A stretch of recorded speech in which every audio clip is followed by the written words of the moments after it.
আমাদের কাছে গোপন তথ্য ছিল। গোপন তথ্যের ভিত্তিতে তার অবস্থান আমরা জানতে পারি। আজ দুপুর 1টার দিকে গোয়েন্দা পুলিশের একটি টিম মগবাজার থেকে তাকে গ্রেপ্তার করে। এই মামলায় যারা এজাহারভুক্ত আসামি আছে সকলের ব্যাপারেই আমরা গোয়েন্দা তৎপরতা রেখেছি, আমরা আমাদের নজরদারি রেখেছি। মূলত 2024 সালের যে জাতীয় সংসদ নির্বাচনের সময় তিনি প্রধান নির্বাচন কমিশনার ছিলেন। তার বিরুদ্ধে একটি অভিযোগ অর্থাৎ মামলা দায়ের করে। মামলার অভিযোগে যেটা উল্লেখ আছে যে 2024 সালের নির্বাচনে তিনি সকল দল অর্থাৎ বিএনপি সহ অন্যান্য দলের নির্বাচনে অংশগ্রহণ না করা এবং সেক্ষেত্রে সুষ্ঠু পরিবেশ নিশ্চিত করতে না পারায় এবং শুধুমাত্র আওয়ামী লীগ এবং আওয়ামী লীগ সমর্থিত যে দামি ক্যান্ডিডেট এবং জাতীয় পার্টি এদের দিয়ে নির্বাচন করা, এমনকি নির্বাচনের দিনে ভোটের পরিসংখ্যান নিয়ে দ্বিচারিতা করা অর্থাৎ ভোটের পরিসংখ্যানগত যে বিশ্লেষণ সেটা পরবর্তীতে মিথ্যা বানোয়াট তথ্য দেওয়া এবং তৎপরবর্তী যেটা যে সাংবিধানিক পথে থেকে সংবিধান লঙ্ঘন করে এবং আচরণবিধি লঙ্ঘন করে যে ভোটার যারা নির্বাচনে জয়ী হয়েছে মর্মে গেজেট প্রকাশ করা, এই ধরনের একটি ঘটনাকে কেন্দ্র করে তার বিরুদ্ধে মামলা হয়। যে মামলা সে 20 নম্বর আসামি। আজ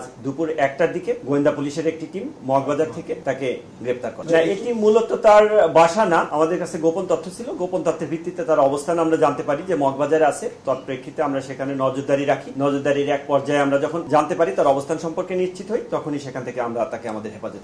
গত যেদিন আর কি এই সংক্রান্ত একটা নিউজ আসে, ওদিনেও আমাদের অভিযান অব্যাহত ছিল, আমাদের তথ্য ছিল, আমরা অভিযান পরিচালনা করেছিলাম। বাট আমাদের তথ্য বিশ্লেষণে যথাস্থান আমরা না পাই, সেদিন অভিযান আমাদের সার্থক হয়নি। পরবর্তী আমরা আবার ফার্দার যে ইনফরমেশন গুলো কালেক্ট করার পরে আবার আমরা সেটা বিশ্লেষণ করে তার অবস্থান নিশ্চিত হয়ে আজকে আমরা গ্রেপ্তার করতে সক্ষম হই। যেহেতু আমরা তাকে ভিন্ন একটি স্থান থেকে আমরা তাকে গ্রেপ্তার করেছি, অর্থাৎ তার অবস্থান তার নিজ বাসভবনে ছিল না, তা আমরা বলতে পারি যে হ্যাঁ তিনি আত্মগোপনে ছিলেন। আত্মগোপনে থাকা অবস্থায় আমরা তার তথ্যপাত্রের ভিত্তিতে অবস্থান নিশ্চিত করে গ্রেপ্তার করতে সক্ষম হয়েছে। মূলত যেহেতু মামলা হয়েছে, মামলায় এখানে অভিযুক্ত হিসাবে যাদের নাম এসেছে তাদের সকলের ব্যাপারেই আমাদের গোয়েন্দা তৎপরতা আছে। তাদের ব্যাপারে আমরা কার্যক্রম অব্যাহত রেখেছি।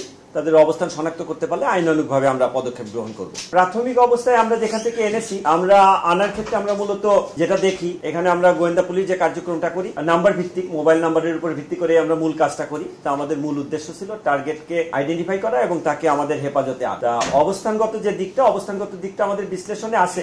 বিশ্লেষণ পরবর্তীতে আমরা এটা আবার নিশ্চিত করতে পারবো যে বাসাটি কার। আমরা বললাম তো এই মামলায় যারা এজাহারভুক্ত আসামি আছে সকলের ব্যাপারেই আমরা গোয়েন্দা তৎপরতা রেখেছি, আমরা আমাদের নজরদারি রেখেছি, আমাদের কার্যক্রম অব্যাহত আছে।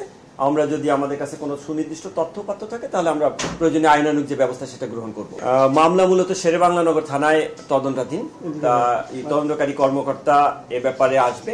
আর প্রথম অবস্থায় কাউকে গ্রেপ্তার পরবর্তী কিছু ইনিশিয়াল ম্যানেজমেন্ট থাকে, যে ম্যানেজমেন্টগুলোর মধ্যে তার মেডিকেল চেক আপ করা, আদার্স অন্য যে বিষয়গুলো থাকে, কিছু ডেটাবেজের কার্যক্রম থাকে, সেই কার্যক্রমগুলো যদি আমরা সমাপ্ত করতে পারি, তদন্তকারী কর্মকর্তা যদি মনে করে দিতে পারবে, তাহলে সেক্ষেত্রে হয়তো সেই ধরনের সিদ্ধান্ত আসতে পারে, না হলে আগামীকাল যাবে।